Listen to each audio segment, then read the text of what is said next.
Hello, my name is Yvonne Adele. I am a professional speaker and MC, and today's presentation is all about creative thinking, using some better techniques for brainstorming. And creative thinking and brainstorming might make you go, groan, but I've got some fail-safe, quick techniques that you can access anytime you like to get better ideas and more of them. I know a lot of people don't like creative thinking and they don't like brainstorming. But I have got news for you. It can be much easier and much more fun than you ever imagined.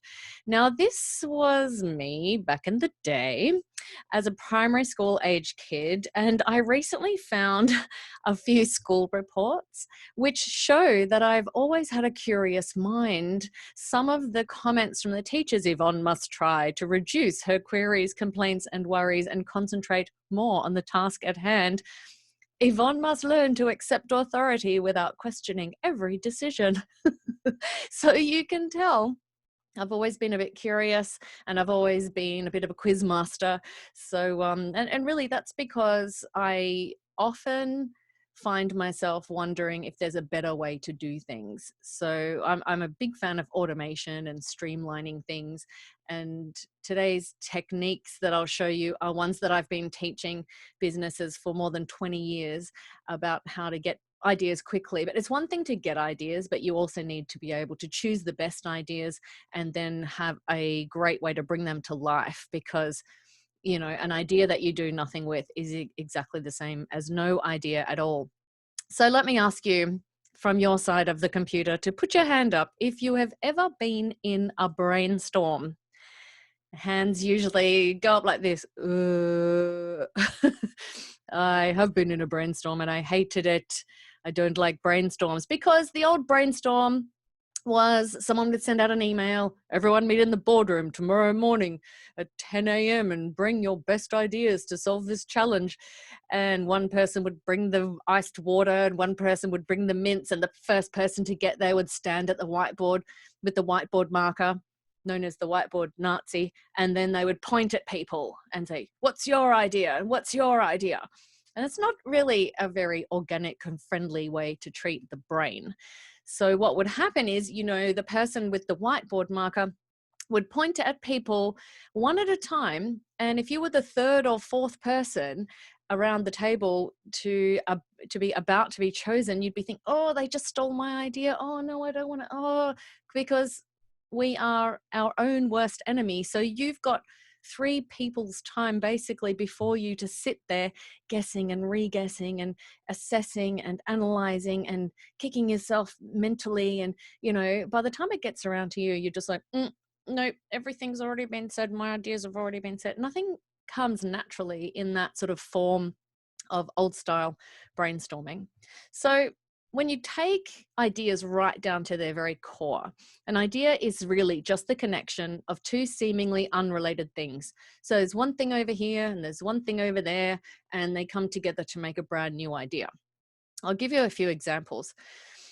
But before we do that, given that an idea is a connection of 2 seemingly unrelated things, we're going to need a little bit later some unrelated things to solve the challenge that we're going to have a go at today. So grab a piece of paper and a pen, or grab the notes section on your phone, and let's write down a few random words. So I'm going to do it too. What we're going to do, if you just follow my instructions. So I've got my pen and paper here too. If you just think of one thing that you used today. So a noun, an object, something that you used today. It might be a car, a shoe, a pen, a toothbrush, all right? Something that you used today. So write that down. All right, now underneath that, just in about a minute, we're going to write as many words as we can that come to mind when we look and think about that word that we just wrote, or any other word that we write down. So we're going to write a whole list of random words that pop into our head as we're looking at the words that we're writing. Okay, so I wrote the word clip, for example, as in hair clip. So maybe after that I'll write hair. All right, you keep going. We'll do 1 minute of random word association.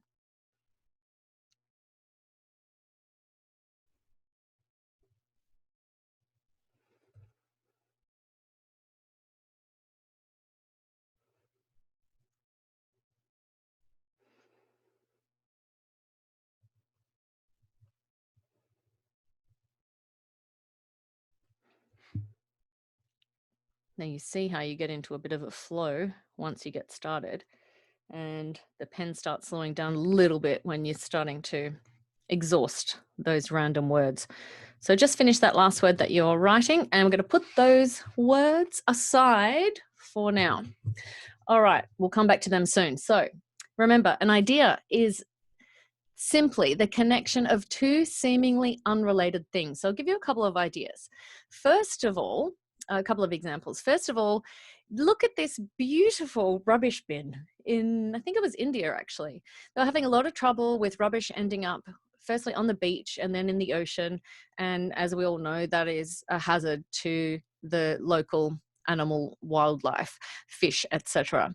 So a sculptor came up with an idea to, with thinking about fish and rubbish, and he was working on his sculpture, and he had heard about this issue with the rubbish in the ocean, and he thought, why don't I put two and two together? Sculpture, rubbish, fish, that's three, but two and two together, seemingly unrelated things, sculpture and rubbish.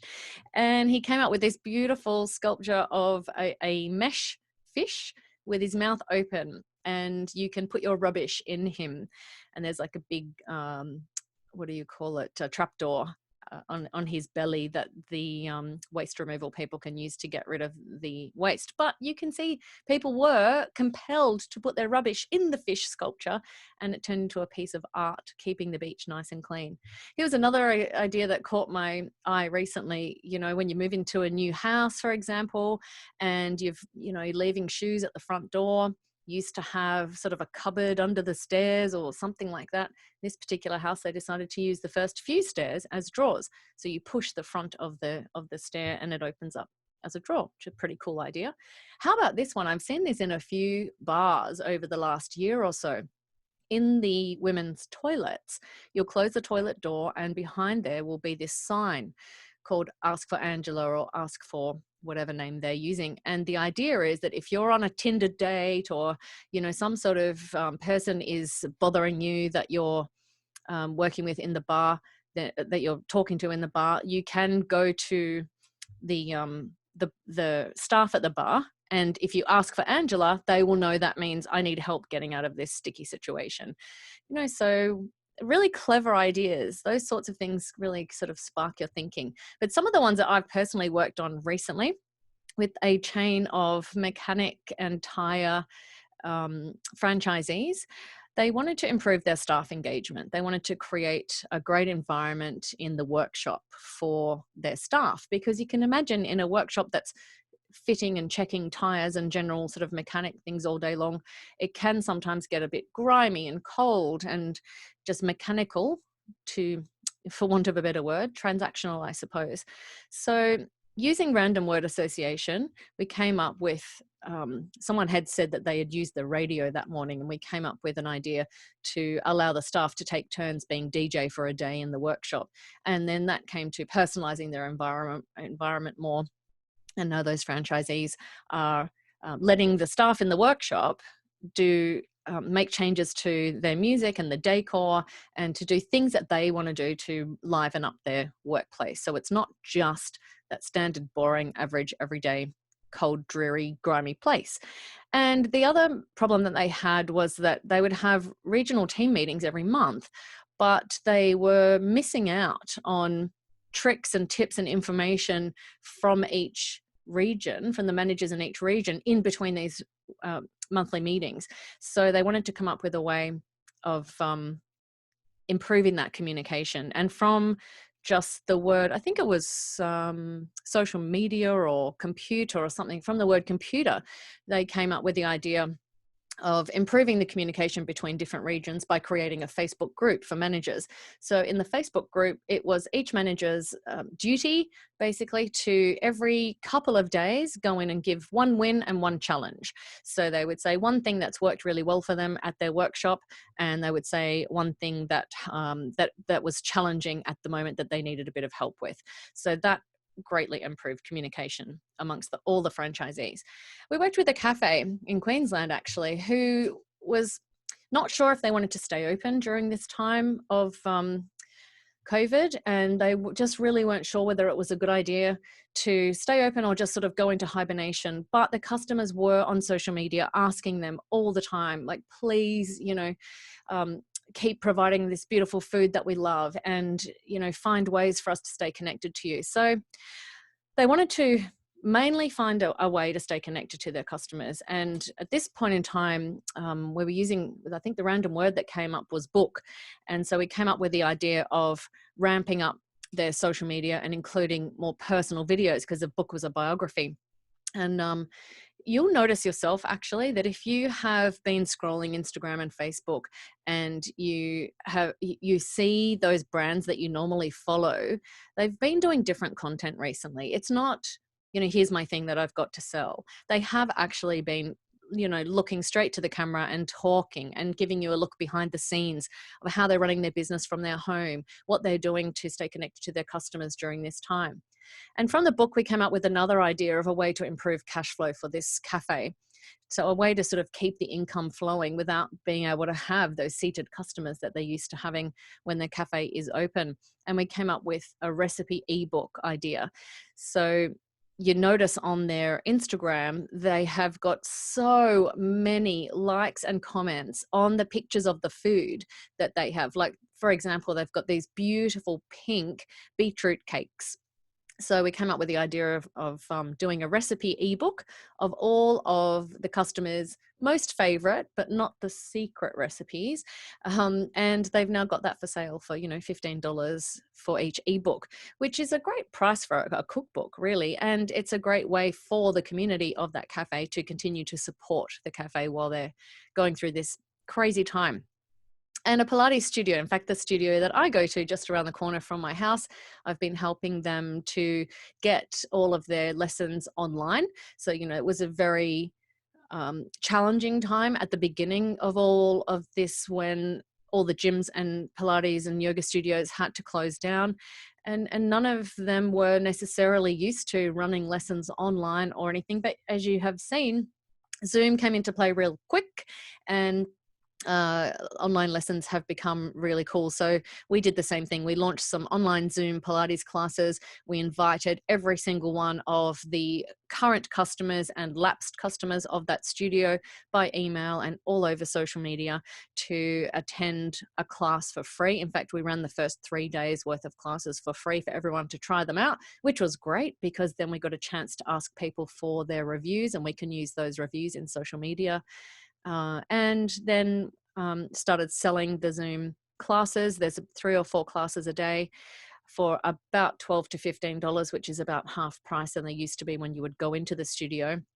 And there's a monthly unlimited access option as well. So people can attend as many classes as they want during the week, but not only that, they get access to every single video that was recorded of the previous classes, so they can do their Pilates and yoga and meditation anytime they like. So that take up has been incredible. So that's a good one. And looking for new revenue streams as well, looking for new ways to make money while the studio is closed. We came up with the idea of selling equipment that is not needed at the moment because it's sitting in the studio doing nothing. So selling or hiring that equipment has been pretty handy as well. In fact, I noticed my local Fernwood gym, which I'm a member of, they've done a similar thing.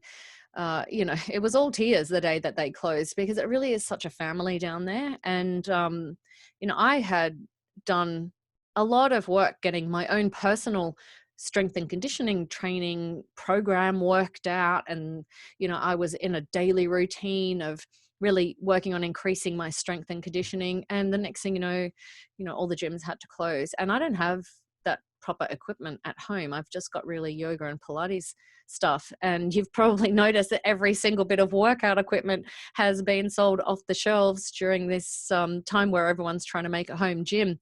So it didn't take too long, about a few weeks, and Fernwood started offering to hire pieces of their equipment, dumbbells and exercise balls and what else, steps, aerobics steps, and various things that they can just pick up and hand to you, or even deliver to you. So I've noticed a few local gyms doing a similar thing, hiring equipment. And this particular Pilates studio that I'm talking about, when you're doing Pilates at home, it's good to have a foam roller and a spiky ball and a thing called a TheraBand that is a stretchy piece of elastic. So they can purchase those and offer to sell them as kits to customers who are looking to have the proper equipment to do everything they want to do at home.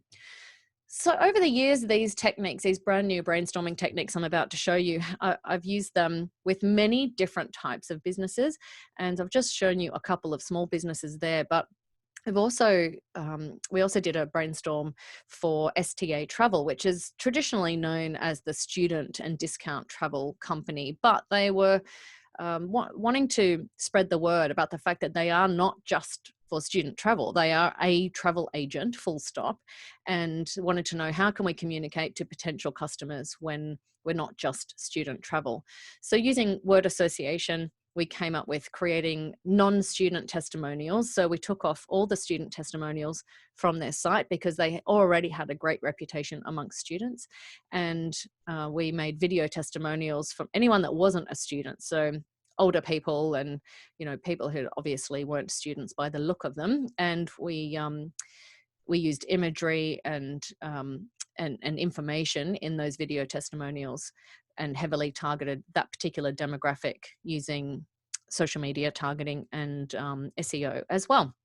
And across councils and government, we worked with the City of Melbourne, who wanted to bring more families to the city. They wanted to, that was a bit of a tricky situation. They wanted to bring more families to the city without alienating the urban crowd and the city goers and the hipsters in the city. So using, again, random word association, we came up with an idea to promote just certain family zones around the city, so that we knew that we weren't going to be upsetting any urban city dwellers or the residential zones, but we came up with that idea of just promoting family zones.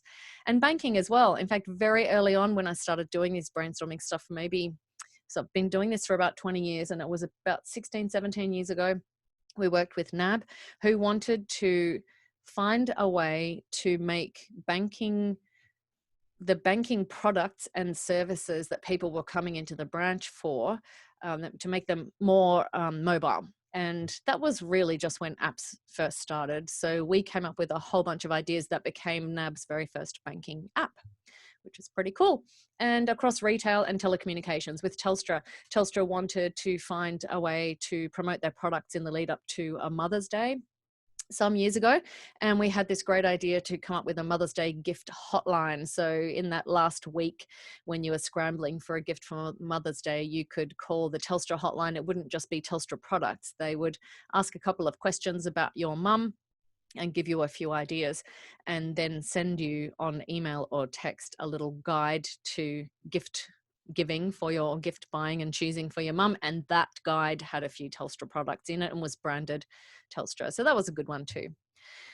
So before we start on trying to get ideas for a particular challenge that we're facing, it's good to do this thing, which I call the 5 whys, because a lot of people will say, I want to come up with ideas. For example, how can I keep my customers? You're in this lockdown situation and you're wondering, how can I stay connected to my customers? But if you start with the challenge that's so broad, how do I keep my customers? Then every idea that we come up with in this brainstorming phase in a moment would be so broad that it would need its own brainstorm to get some tactical actionable ideas.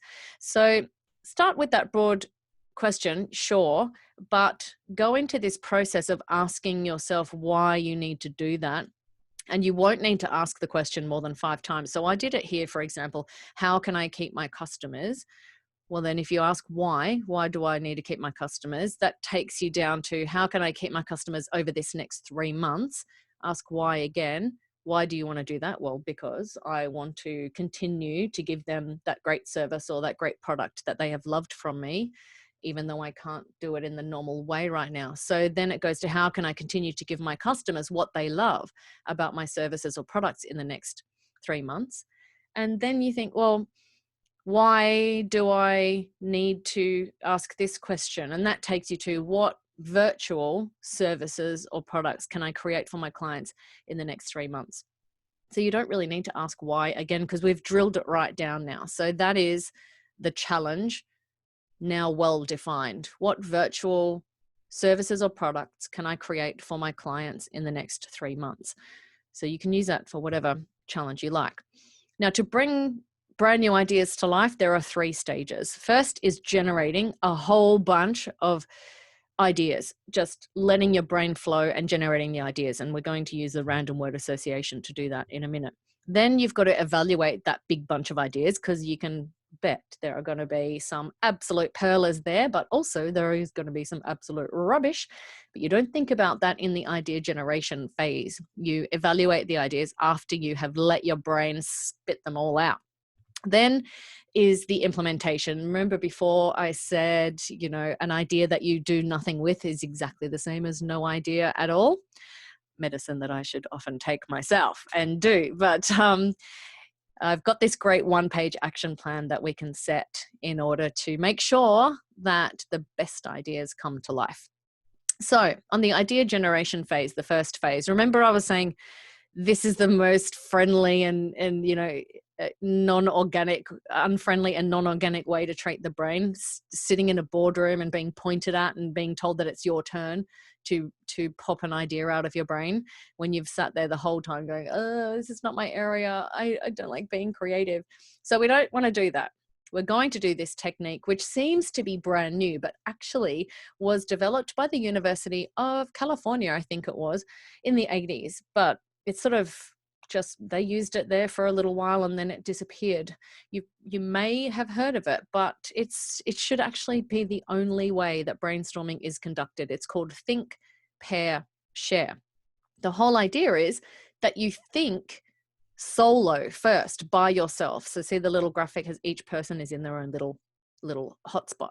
So you think and generate ideas by yourself quietly without anyone else joining in. And then you pair up with one person, you share your ideas with each other and build on them and refine them. And then that group can pair up with another group. So each pair can pair up together. And then you've got 2 people talking to 2 people, and then you've got 4 talking to 4. It depends how large your room is. I have conducted this type of brainstorm with just 8 people in a room, and I've also done it with 500 or 600 people in a room, where we've got rows of seats and people will just make little bunches and then turn around and make groups with the people behind them.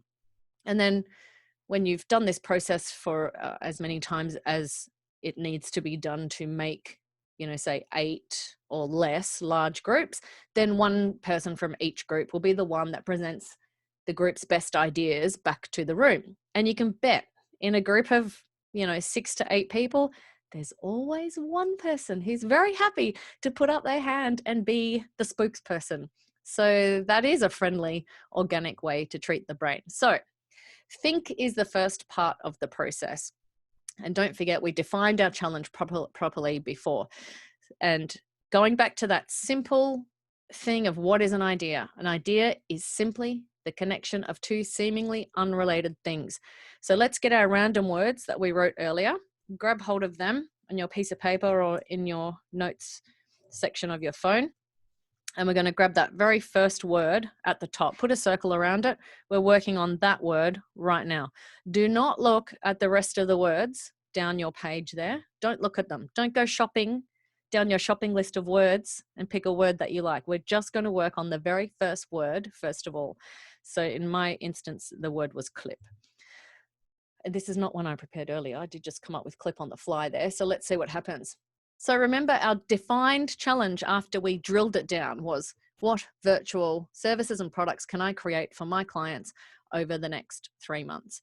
So let's apply that to me as a corporate MC and professional speaker, right? So I'm looking at ways that I can stay connected to my customers in my area of expertise, so that I can continue to serve them, my clients, so I can continue to serve them while demonstrating my expertise and, utilizing that thing that I'm good at to be of service to them. And yes, of course, the end game is going to be, well, one day when they run events again, they'll think of me because I did such a great job of, this presentation, for example, right? So let's talk about, say, digital marketing, which is one of my areas of expertise. And I'm going to be releasing a webinar on that soon. So if I think of digital marketing, and my question is, what virtual services and products can I create for my clients over the next 3 months? Now, I'm going to use random word association to spark a brand new idea. So the word clip is the one I'm using right now. Clip makes me think of clippings. It makes me think of clippings. So it makes me think of collecting interesting, newsworthy articles online, I'm going to say, because clippings is usually from a newspaper, but we're digital here, so we're going to go online. So collecting a whole bunch of really interesting clippings, articles, examples of what small businesses are doing with digital marketing to stay connected to their customers in this time. So that's one idea. So I'm going to write that down. Collect articles online, and I would then put them in a newsletter. So the newsletter would go to my event customers to say, here are some great examples of digital marketing. These will spark some ideas for your own digital marketing. Collect articles online. Now, you might think, we'll go on to the next word in our list of random words, but no. The trick here is that you stick with each word until you've had at least 3 ideas for that particular word, because the gold is going to be in probably the 3rd idea or the 4th idea. So what else does clip make me think of? Makes me think of video clips. Video clips. Okay, so I could create quick little 1.5, 2-minute video snippets of myself giving a tip on digital marketing. Here's your tip for the day, that sort of thing. Video clips, how to, and put that on YouTube. Okay, what else does clip make me think of? And don't use it literally either. I mean, in the first instance, clip, when I wrote down clip, I was talking about hair clip, a bobby pin here. And I haven't used hair clip yet because I went straight to newspaper clippings and then I went to video clips. So let's talk about hair clip. What do you use a hair clip for? It is used to tidy up and keep your hair in place. Okay, here's a great idea, even if I do say so myself. See what happened there? I said hair clip, I said tidy up, and I came up with the idea of offering a digital marketing makeover. So I could create a little offer, which is say it's a $299 10-step digital marketing makeover, where you purchase that and I will go to your digital marketing, your social media channels for your business, and I will give you I will look at 10 different things and give you advice on them, or I will give you 10 pieces of advice. Now, see what happened with the word clip? I just stuck with it for 3 ideas.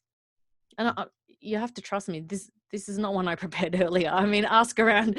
Anyone who knows me will tell you, yes, I do come up with ideas like this all the time.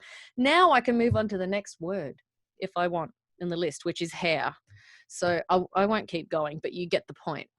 So you could, if you like, press pause on this webinar right now and use your very first word in your list of random words, and use this challenge here or whatever challenge you want to solve, and push yourself to use that word to give you the connection of 2 seemingly unrelated things to spark a brand new idea. That's what we're doing here. So you can pause and do that if you would like to. All right, let's move on. So that was the think part.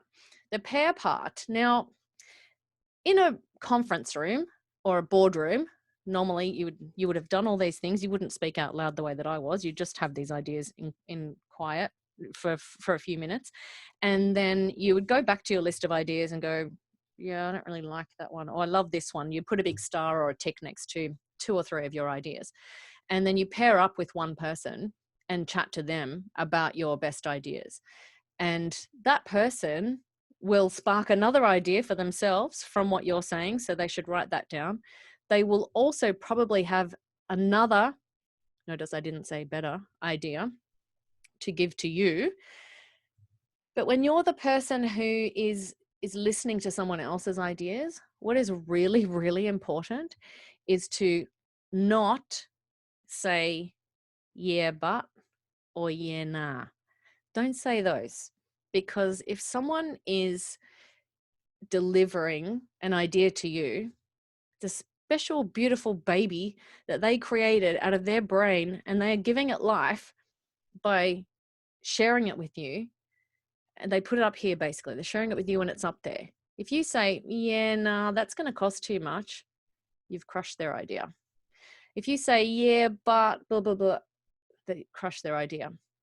Using improv techniques, like acting improv techniques, they've given you their idea there. You've got something really, really good, and you're thinking, I've got something even better. All you need to do is say yes, and if you just use that beautiful little word and instead of but or nah, then their idea can stay where it is and yours can go there too, or yours can make theirs even bigger. So that is the way to be really super respectful when someone is sharing their ideas with you. So pair up with someone. Now, if you're doing a webinar like this and you can't really pair up with someone because, you know, you're just one person looking at a screen, a great thing to do is to grab your best ideas, put them in an email, and put the challenge that you're trying to solve and the 3 or 4 best ideas that you came up with when you sparked ideas from 5 or 6 of your words on your random word list. Send them to someone in an email and say, hey, do you get any ideas from these? Do you have any extra ideas? Do you have any ways I can elevate, expand, improve on these ideas? What do you think? And even ask them to write down a couple of random words and spark their own ideas. I'm very happy for you to send your ideas to me, ya@yvonneadele.com. And I'll do a little mini brainstorm for anyone, because it's so much fun coming up with ideas. So I will be very happy to help you in this pair phase. And the next thing that happens when we're doing brainstorming is share. So after you've paired up, which obviously you don't do it necessarily on a webinar unless we're all, you know, many of us attending, which we can do. In this instance, we're not. Then I can actually, on Zoom, there's a really cool technique where you can put people into breakout rooms. So if I'm running this for your corporation and there's, 20 people that are Zooming in from all around Australia or the world, then I can choose to put people in twos in a breakout room for 3 minutes, and then I can put people in 4s, and then I can put people in 8s. So this breakout feature of Zoom is absolutely perfect for this type of situation. So we can't do that right now, but you know what I mean. So once you have generated this beautiful long list of ideas and you've refined them a bit by pairing up with someone and then sharing with a larger group, you need a way to evaluate the ideas to find the absolute best ones. And there's a really quick way to do it. It's called the Idea Evaluation Simple Matrix. And what you do is just draw an X and Y matrix and you put your criteria on this matrix. In most instances, you are looking for the idea with the highest impact and the lowest cost, but you can put your own there. It might be something like the idea must be able to be implemented within quickly. It might be whether it can be implemented quickly or slowly, or whether it can be implemented without approval or something like that. But in most instances, you want the thing with the highest impact and the lowest cost. So go back to your list of ideas and number them. Number the ideas that you love the most, say 1 to 5, and then you plot them on this matrix. So idea number one, it's medium cost, medium impact. Idea number two, same. Idea number three, four will have a high impact, but it's very, very expensive. 5, high impact, low cost. This one's looking like the number one idea so far. So this is how you plot your ideas. What you're looking for is the ideas that are in that quadrant, the highest impact, lowest cost ideas. And ideally the thing that's in the top right corner is going to be your best idea.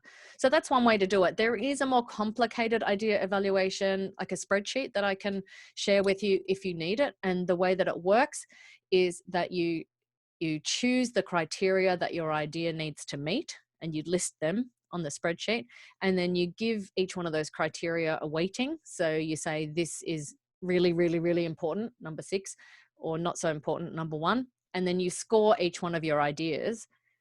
So you number your ideas along the top and you score them out of 5 or 10, and then you multiply that by the weight of the criteria. So if that does interest you, let me know and I'll send you a copy of that. So after you have evaluated your ideas and found the best ones, it's all about implementing and setting a plan, basically an action plan. And this simple technique I learned maybe 10 years ago. And every time I'm stuck, every time I'm procrastinating, I'm stuck, I need to get something happening, I need to get the ball rolling, I will use this. So you just, at the top of a piece of paper, just write down 24, and in the middle, write down 7, and at the end, write down 1. And next to 24, you'll write down one thing you can do in the next 24 hours to begin to bring that idea to life. And next to the number 7, you'll write down one thing you can do in the next week, 7 days, to bring that idea to life. And next to the number 1, another thing that you can do in the next month to bring that idea to life. And you need to delegate those ideas. If it's not going to be you, you need to delegate those implementation steps. If it's not going to be you doing that thing in the next 24 hours or 1 week or 1 month, then you need to choose who it's going to be, delegate, and send them the information and their deadline. Yeah. So those are the 3 stages to bring ideas to life. You generate a huge bunch of ideas. Using the random word association technique is a great one.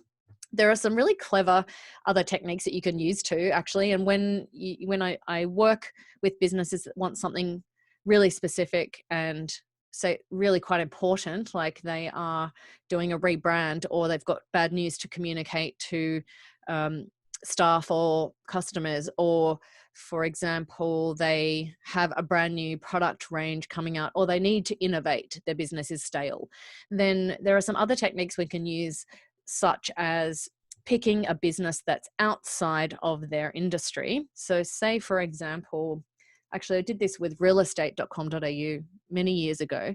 We said, what would Apple do? And so Apple has nothing to do with real estate. So we wrote down each person separately, solo, Thinkpairshare, so thinking first. We wrote down a bunch of ideas that we came up with. If Apple was running realestate.com.au, what would they do? That sort of thing. Actually worked with a car company once, and we said, what would Ben & Jerry's do? What would an ice cream company do if they came into this car manufacturer?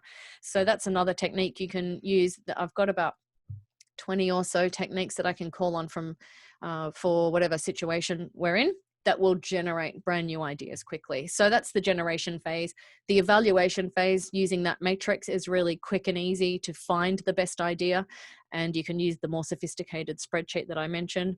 And then implementing the idea by setting that 1-page action plan is the vital step, because an idea that you have and do nothing with is exactly the same as no idea at all. So that's the think, pair, share process of brainstorming. How much more friendly and organic is it to treat the brain than that other way? And let me finish with this beautiful quote from Dr. Seuss. You have brains in your head. You have feet in your shoes. You can steer yourself in any direction you choose. Out there, things can happen, and frequently do, to people as brainy and footsy as you. Thank you so much for joining me today. I really look forward to having a chat to you if you want to do a creative thinking webinar like this for your staff, which I can tailor especially for you and your business challenges. So we would work specifically on defining the challenge that you wanted to create ideas for. Today we just did a broad one. And yeah, just get in touch using any of these methods I shall leave on the screen for you. Thanks, everyone.